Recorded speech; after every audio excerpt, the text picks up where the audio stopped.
केंद्र सरकारनं नव्यानं मांडलेल्या परिसीमन विधेयकाला विरोधकांचा विरोध। 131व्या घटना दुरुस्तीनुसार लोकसभेच्या जागा 543 वरून 850 होणार। उद्या 4 वाजता लोकसभेत मतदान होणार। परिसीमन विधेयकामुळे कोणत्याही राज्यावर भेदभाव होणार नाही। नियत साफ असल्यानं शब्दांचा खेळ करण्याची गरज नाही। लोकसभेत पंतप्रधान नरेंद्र मोदी यांचं वक्तव्य।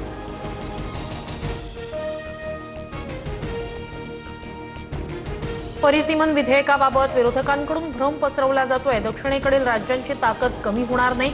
दक्षिणेतील राज्यातल्या खासदारांची संख्या 129 वरून 195 होणार। अमित शहा यांची माहिती।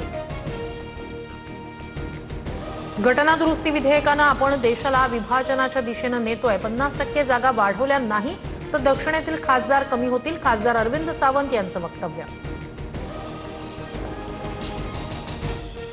नगरसेवक पद धोक्यात येताच एमआयएमच्या नगरसेविका सेहर शेख नॉट रिचेबल। घरगुती कारणामुळे माध्यमांशी संवाद नाही, नातेवाईकांचं स्पष्टीकरण। सेहर शेखवर शासकीय यंत्रणांची दिशाभूल केल्याचा आरोप।